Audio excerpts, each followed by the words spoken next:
नमो नमः। दी Sanskrit vlog channel पर आपका स्वागत है। हमने सुगमा पुस्तक के अंतर्गत पहला और दूसरा पाठ पढ़ लिया था। आज के सेशन में हम तीसरा पाठ पढ़ेंगे। तो चलिए शुरू करते हैं। हितम मनोहारी च दुर्लभम वचः। हितकारी और मनोहर वाणी दुर्लभ है। इसके अंतर्गत हम सुभाषितानि पढ़ेंगे। तो पहला सुभाषित।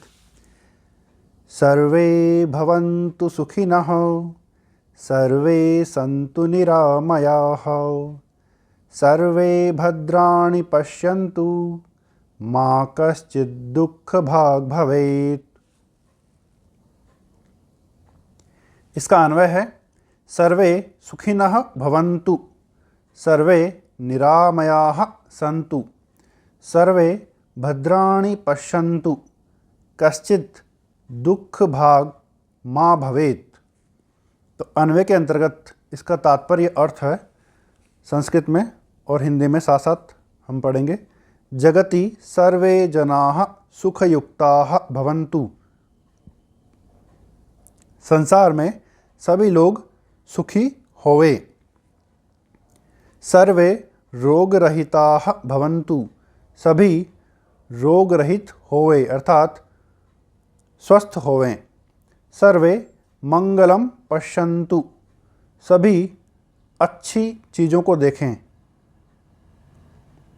कश्चित् अपि दुःखयुक्तः न भवेत्।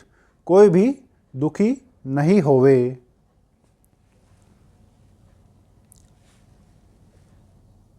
श्लोक क्रमांक 2। विद्या ददाति विनयम् विनयाद् याति पात्रतां पात्रत्वाद् धनमाप्नोति धनाद् धर्मं ततः सुखम्।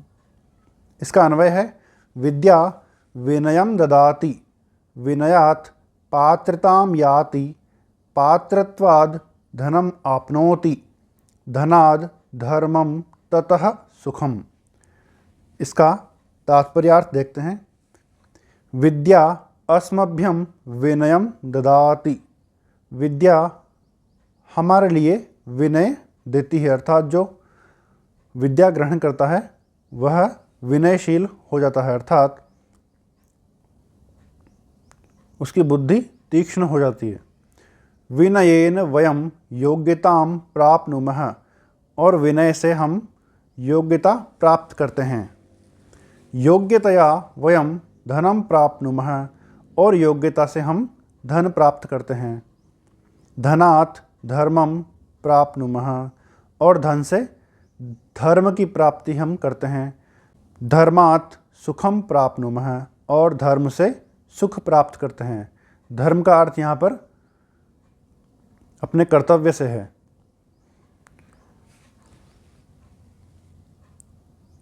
श्लोक क्रमांक 3।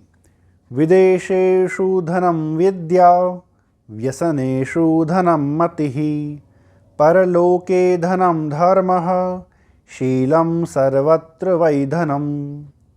इसका अन्वय है विदेशेषु विद्या धनं व्यसनेषु मतिः धनं परलोके धर्मः धनं शीलं सर्वत्र धनम्। इसका तात्पर्यार्थ है अन्यस्मिन् देशे विद्या संपत्तिः भवति। दूसरे देश में विद्या हमारी संपत्ति होती है अर्थात किसी अन्य जगह हमारी संपत्ति हमारा ज्ञान होता है। संकट काले बुद्धि ही एव संपत्ति भवति। और संकट के समय बुद्धि ही हमारी संपत्ति होती है क्योंकि संकट के समय हम बुद्धि का प्रयोग करके हम संकट से बाहर निकल सकते हैं। परलोक साधनार्थम धर्मः संपत्ति भवति। परलोक साधन के लिए धर्म हमारी संपत्ति होती है। हमारा जो कर्तव्य है इस संसार में हम अगर वो अच्छे से पूरा कर रहे हैं तो हम परलोक की साधना कर रहे हैं। उत्तम गुणाः सर्वत्र मूल्यवन्तः भवन्ति। जो हमारे उत्तम गुण हैं वो सभी जगह मूल्यवान होते हैं। हमारे अंदर जितने भी अच्छे गुण हैं वो सभी जगह प्रासंगिक है अर्थात मूल्यवान हैं। श्लोक क्रमांक 4। अलसस्य कुतो विद्या अविद्यस्य कुतो धनम अधनस्य कुतो मित्रम अमित्रस्य कुतः सुखम। इसका अन्वय है अलसस्य विद्या कुतः अविद्यस्य धनम कुतः अधनस्य मित्रम कुतः अमित्रस्य सुखम कुतः। इसका तात्पर्यार्थ आलस्य युक्तस्य जनस्य विद्या कुतः। आलसी व्यक्ति के लिए विद्या कहाँ है, अर्थात जो आलस करता है उसको विद्या प्राप्त नहीं हो सकती। विद्या रहितस्य धनम कुतः, और जो विद्या रहित है, जिसको कोई ज्ञान नहीं है या उसका प्रशिक्षण नहीं है या कुछ सीखा हुआ नहीं है, तो उसके लिए धन कहाँ से है, अर्थात धन नहीं मिल सकता उसको। धन रहितस्य मित्रम कुतः, और जिसके पास धन नहीं है उसका कोई भी मित्र नहीं है, अर्थात कहाँ से मित्र होगा। मित्र रहितस्य जनस्य सुखम कुतः, और जिसका मित्र नहीं है उस व्यक्ति को सुख कैसे मिल सकता है, अर्थात आलस्य युक्तस्य जनस्य सुखम न भवति। इसलिए आलसी व्यक्ति का सुख नहीं होता है, उसके लिए सुख दूर दूर रहता है। श्लोक क्रमांक 5। जलबिंदु निपातेन क्रमशः पूर्यते घटः स हेतुः सर्वविद्यानां धर्मस्य च धनस्य च। इसका अन्वय है घटः क्रमशः जलबिंदु निपातेन पूर्यते सर्वविद्यानां धर्मस्य च धनस्य च सः हेतुः।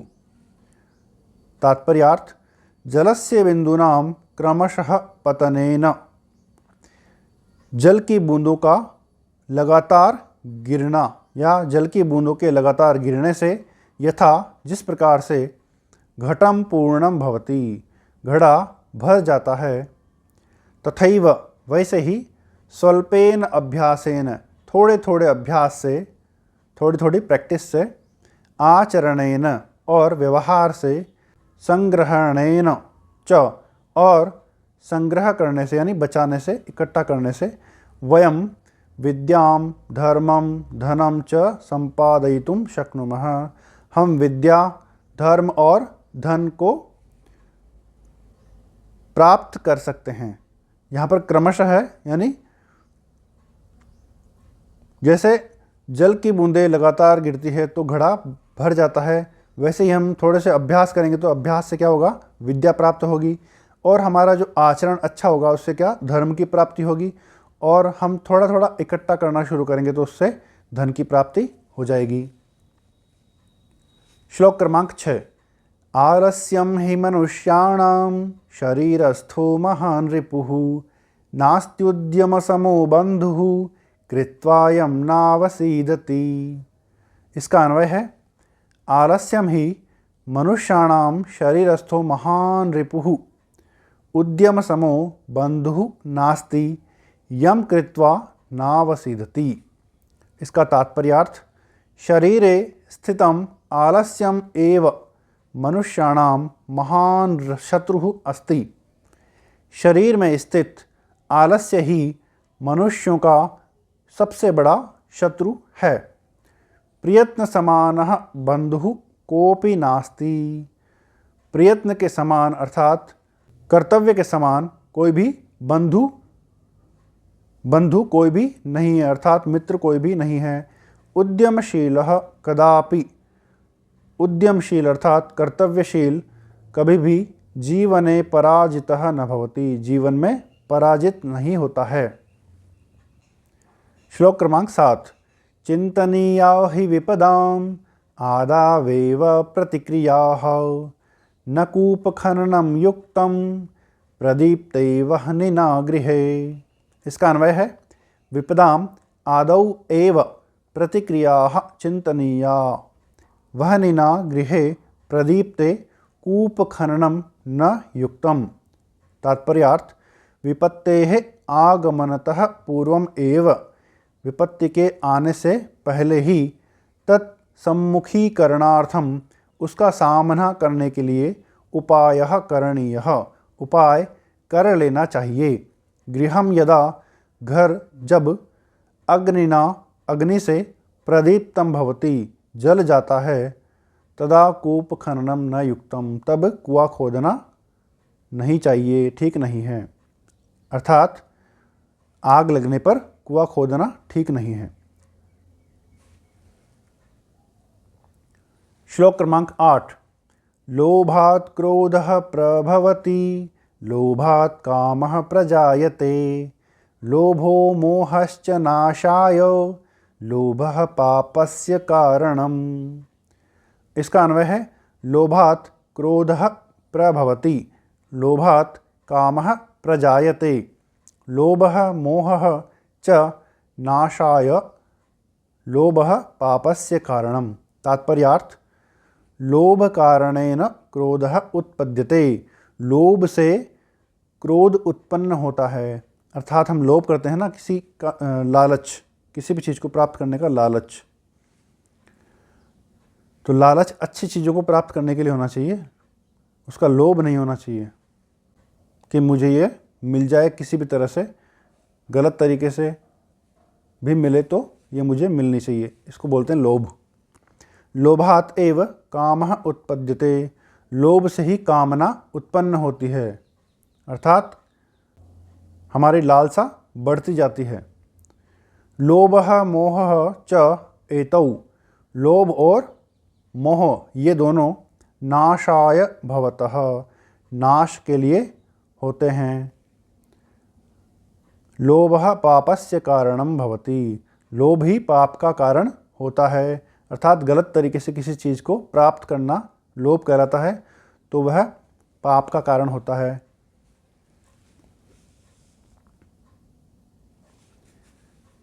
श्लोक क्रमांक 9।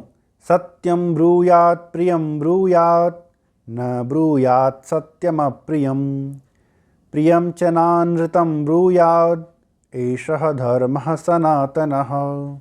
इसका अन्वय है सत्यं ब्रूयात् प्रियं ब्रूयात्, अप्रियं सत्यं न ब्रूयात्, अनृतं प्रियं न ब्रूयात्, एषः सनातनः धर्मः।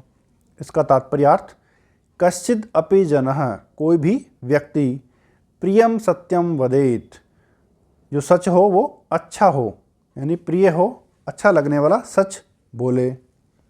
अप्रियं सत्यं न वदेत्, जो अच्छा लगने वाला, अच्छा न लगने वाला सत्य है वो नहीं बोलना चाहिए। अपि च, और भी, प्रियम असत्यम अपि न वदेत्, जो अच्छा लगने वाला असत्य है यानी झूठ है वो भी न बोले। एषः एव सनातनः धर्मः, यही सनातन धर्म है। ऐसा करता है ना कि कोई व्यक्ति किसी की झूठी बड़ाई कर रहा है या फिर किसी को बुरा लग रहा है, ऐसा सच बोल रहा है, यानी उसके अंदर कोई कमी है तो उस कमी को वो बता रहा है तो उसको बुरा लग रहा है, यानी ऐसा सत्य भी नहीं बोलना चाहिए।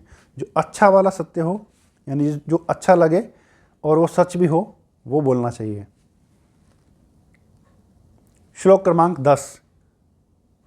परोपकाराय फलन्ति वृक्षाः, परोपकाराय वहन्ति नद्यः, परोपकाराय दुहन्ति गावः, परोपकारार्थमिदं शरीरम्। इसका अन्वय है वृक्षाः परोपकाराय फलन्ति, नद्यः परोपकाराय वहन्ति, गावः परोपकाराय दुहन्ति, तथा च इदं शरीरं परोपकारार्थम्। इसका तात्पर्यार्थ है वृक्षाः अन्येषाम् उपकाराय फलन्ति, वृक्ष जो फलते हैं यानी उनके जो फल लगते हैं वो अन्य लोगों के लिए, उपकार के लिए होते हैं। नद्यः अन्येषाम्, नदियाँ अन्य लोगों के, उपकाराय प्रवहन्ति, उपकार के लिए बहती है। गावः, गायें, अन्येषाम् उपकाराय, अन्य लोगों के उपकार के लिए, दुग्धम यच्छन्ति, दूध देती हैं।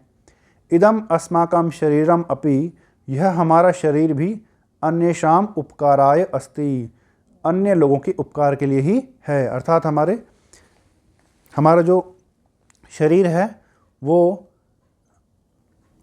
दूसरों के भले के लिए, दूसरों के परोपकार के लिए ही होना चाहिए, दूसरों की सेवा के लिए ही होना चाहिए, क्योंकि इस जीवन में दूसरों की सेवा या दूसरों के लिए उपकार ही सबसे बड़ा कर्तव्य है। यही हमारा जीवन है वास्तविक। शब्दार्थः सुखिनः सुखी वेल-बीइंग, सन्तु हों बी निरामयाः रोगरहित फ्री ऑफ डिजीजेस, भद्राणि मंगल ऑस्पिशियस, कश्चिद कोई, एनी दुख भाग दुखी सोरोफुल, माँ नहीं लेट नॉट, पात्रता योग्यता एलिजिबिलिटी, अविद्यस्य विद्याहीन का,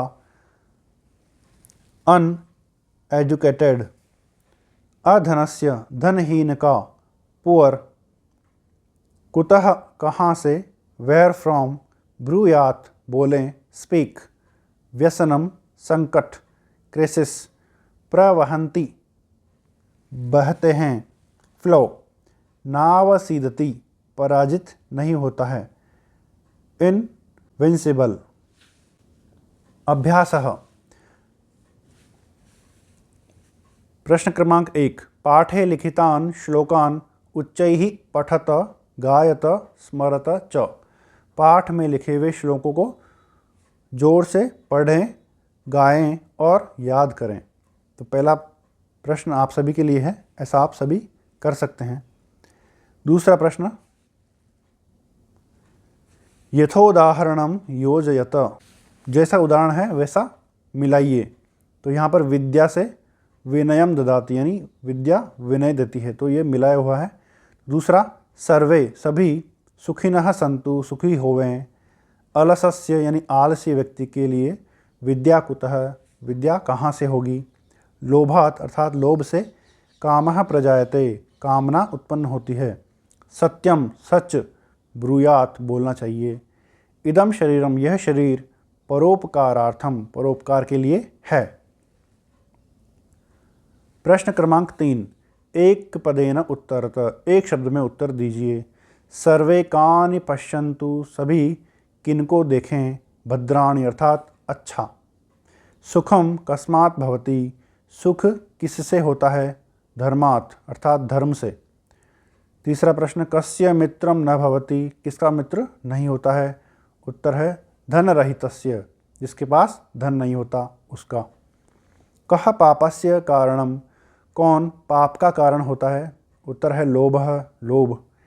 पांचवा, कीदृशम सत्यम न ब्रूयात कैसा सत्य नहीं बोलना चाहिए, उत्तर अप्रियम यानी जो अच्छा न लगे।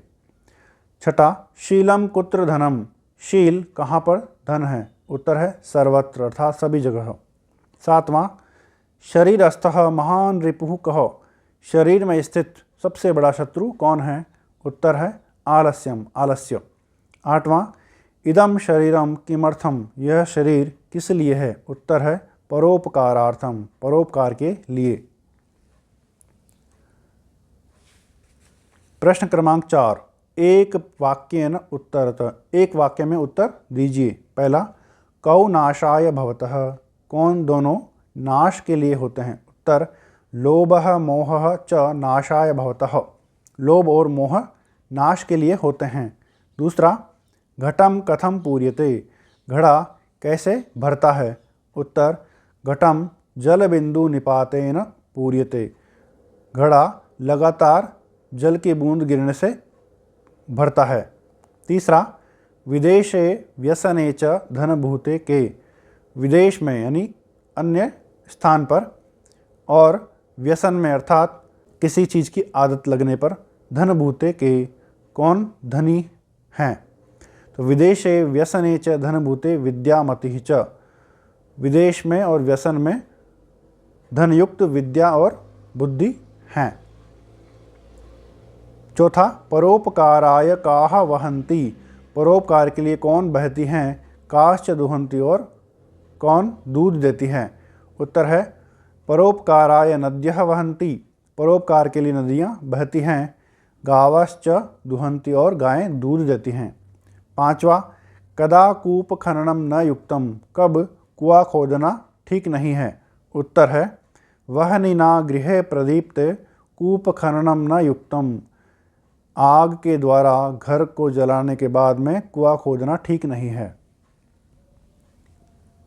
प्रश्न क्रमांक 5, अधो निर्दिष्टानाम एक वचनांत रूपाणि लिखत।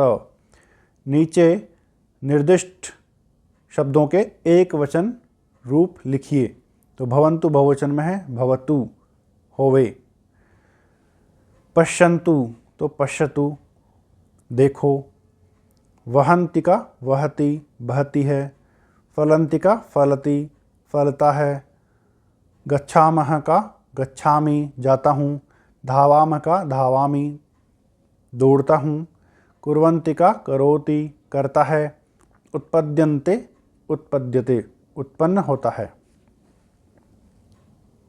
प्रश्न क्रमांक 6, सुभाषितस्य आशयस्य अनुसारं क्रमेण योजयत। तो पहले में विद्या के लिए क्रम है विनयः, फिर पात्रता, फिर धनम और फिर धर्मः। लोभ से क्या उत्पन्न होते हैं? पहले क्रोध उत्पन्न होता है, फिर काम, फिर मोह और फिर पाप। धन के क्रम में पहले विदेश, फिर विद्या और फिर धन। प्रश्न क्रमांक 7, रिक्त स्थानम पूरयत। रिक्त स्थान की पूर्ति कीजिए। तो उद्यमः अस्माकं बंधुः। उद्यम यानी कर्तव्य हमारा, परिश्रम हमारा भाई है। फिर है अभ्यासेन विद्याम प्राप्नुमः। अभ्यास से विद्या प्राप्त करते हैं। अविद्यः धनम न प्राप्नोति। विद्याहीन व्यक्ति धन प्राप्त नहीं कर सकता। नद्यः परोपकाराय वहन्ति। नदियाँ परोपकार के लिए बहती हैं। प्रश्न क्रमांक 8, आम अथवा न इति वदत। आम यानी हाँ, अथवा न अर्थात नहीं, ऐसा बताइए। पहले में विद्या विनयम ददाति, यहाँ पर ये सही है। दूसरे में आलस्यम अस्माकं बंधुः अस्ति, यहाँ पर ये गलत है। सर्वे सुखिनः सर्वे भवन्तु सुखिनः, यहाँ पर ये सही है। चौथे में लोभः पापस्य कारणम, यहाँ पर ये भी सही है। परोपकाराय भवन्ति शत्रवः, तो यहाँ पर ये गलत है। परोपकार से तो मित्र बनते हैं। सत्यम ब्रूयात, सच बोलना चाहिए, ये सही है। विदेशेषु धनम धर्मः भवति, तो यहाँ पर ये गलत है। प्रयत्न समानः बंधुः कोपि नास्ति, यहाँ पर ये सही है। इस प्रकार से हमने सुगमा के पाठ क्रमांक 3 को पूरा कर लिया है। इस पाठ से संबंधित कोई भी प्रश्न आपके मन में हो तो आप कमेंट बॉक्स में लिख करके पूछ सकते हैं। वीडियो अच्छा लगे तो आप अपने फ्रेंड्स में शेयर भी कर सकते हैं। धन्यवाद।